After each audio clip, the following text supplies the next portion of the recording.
Okay children, now I am going to explain you what is pure substance and what is mixture. Through this video, I would like to explain to you whatever material I am having at home. Now here, see this everyone knows, this is a rajma seeds, that is the kidney beans, that is in itself it is pure. And this is another dal that you have seen, it is pure in itself. Now this is another chana dal and it is pure chana dal in itself.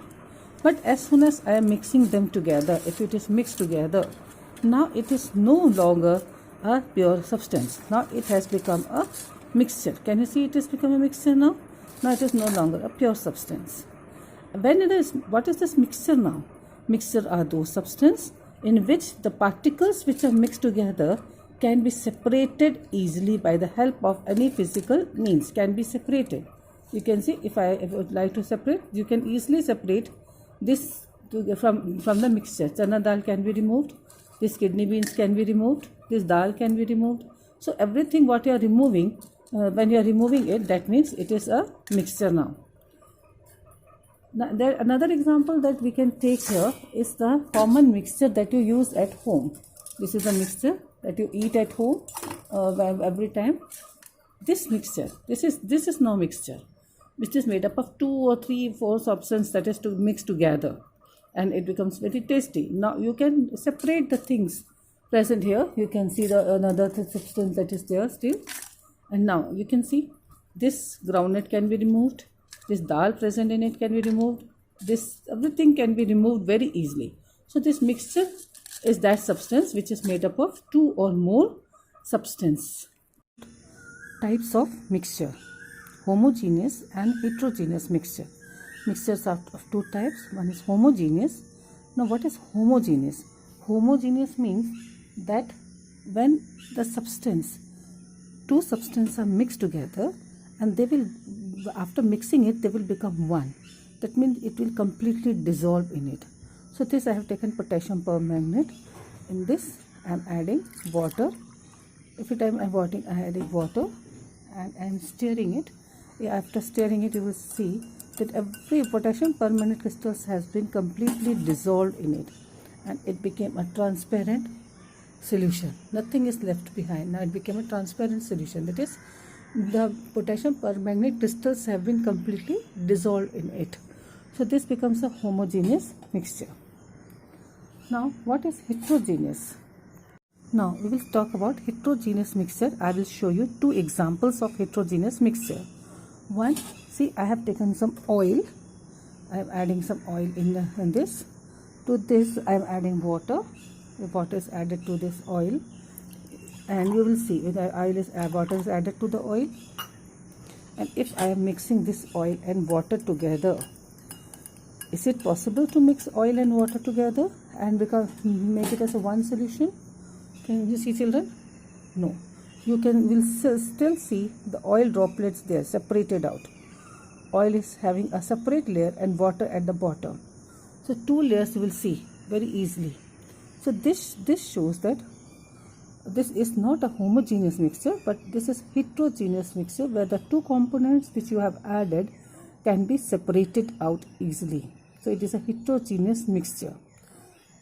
Another example of heterogeneous mixture, I have taken salt in this, sodium chloride salt, few nails. Children, though it's not good to add nail, but actually iron filling is added. That is, the powder form of iron is added. So just for the time being, you consider this nail as a powdered iron, because it's not possible for me to arrange the powdered iron, that is the iron filling, at home. So I am mixing the husk, that is a coconut husk. You can see the coconut husk, that is the outer covering of the coconut. This I have mixed together. I have mixed together very well, and now when you have mixed, now it has become a mixture. Now this mixture, now can you separate this mixture? Is it possible to separate this mixture? Yes, it is possible. Now how I will separate the 2? With the help of this magnet, I will try to remove the iron. See, iron can be removed very well from here. Iron can be removed, and then what is left behind in is what is left? This, let me see, any other iron? Yes, one more iron piece was there. So I have taken out all the 3 pieces of iron from it. Now what is left behind? We are having salt and husk. Salt and husk can be removed. As you know, this salt dissolves in water.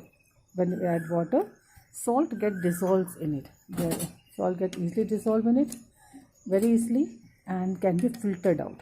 But this husk, which is not soluble in water, will remain in on the filter paper. As I told, I am not having filter paper. I am using this material for the experiment.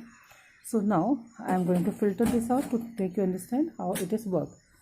See, the husk can be removed very well.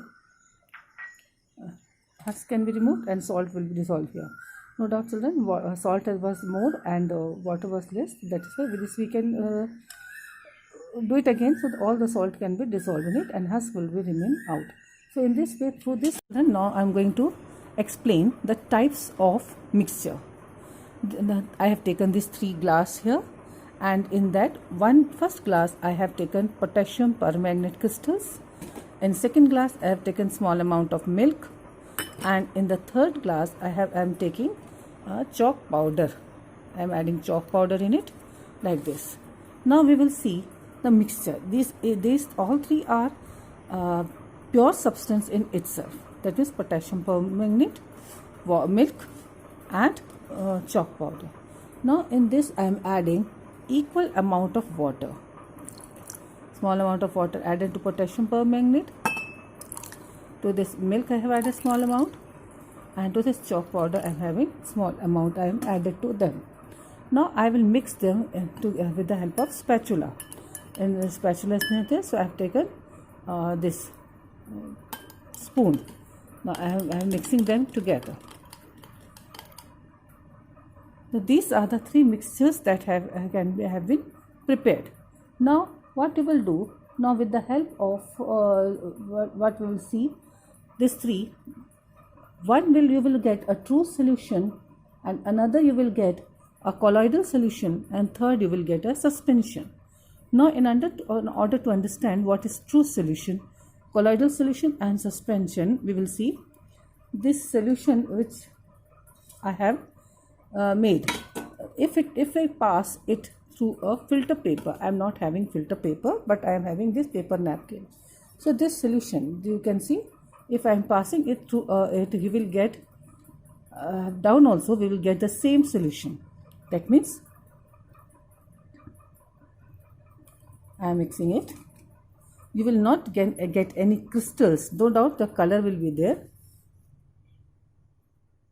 Yes, children, with tissue paper it was some problems were coming, as tissue paper is very thin, so we cannot filter it out properly. So I have taken this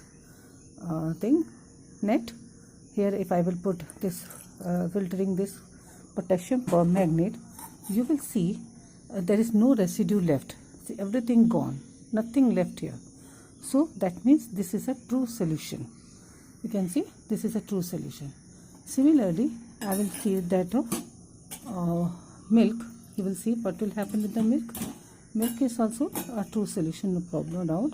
See, if I am using the same one, this is also very thin, it is moving there, and as I have filtered, nothing is left there. Can you see? Nothing is left there. That means it is also a true, no doubt it's not a true solution. That I will tell you how. It is a colloidal solution. Colloidal solution, also the particles of colloidal solution and true solution is small enough to get filtered out through a filter paper. Now next thing, what is left is that I will show chalk powder. Now next left is chalk powder. That will see, if chalk powder is there, if I am filtering it out, you can see that some chalks are still remaining. Can you see? Now this is because chalk powder is a suspension. Now 3 category of solution has been prepared. One is true solution, second is colloidal solution, and this third one is suspension. So in this way, these are the properties of mixture. Now our next topic here is solution. Now I will try to explain you what is solution. Solution is made up of 2 things, solute and solvent. Now what is solute? Solute is that substance which we have to dissolve, which we have to add, and solvent is that substance in which we have to add. That we have to add is solute, in which we have to add is solvent. So here I have taken water. Water is solvent in which I am going to add salt. This is salt. I am going to add salt in water. So when salt is added in water, now if I will stir it, the product which we will get is solution. Now here you see, if I have taken a limited amount of water here and have added solute to it. If I will stir this solute in solvent, we will get a clear solution. All the solute will get completely dissolved in this given amount of solvent, and a clear solution you will get. Now one thing you will try to notice here, children. See, all the solute is becoming more. Now no more solute is dissolving in this solvent. Now this stage, when no more solute dissolve in the given amount of solvent, is known as saturated state. Now the solution has become saturated. No more solute can dissolve in it.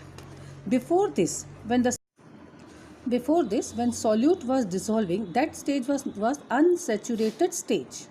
Now if I will heat this water, this given amount of solute will completely dissolve in it. That means on increase in temperature, solute dissolves more. The solubility of the solution is more. In other words, we can define the term solubility as, solubility is that stage where the amount of solute can dissolve to its maximum in a given amount of solvent. Solubility increases when we increase the temperature. When temperature is increased, solubility also increases. Now I am going to explain you the next topic, that is concentrated and dilute solution. Now amount of water is same. If I add more amount of salt in it, now what is happening? Now it is becoming a the concentrated solution. Concentrated means where solute is more and solvent is less. Then it becomes concentrated solution. Then you consider it as concentrated solution.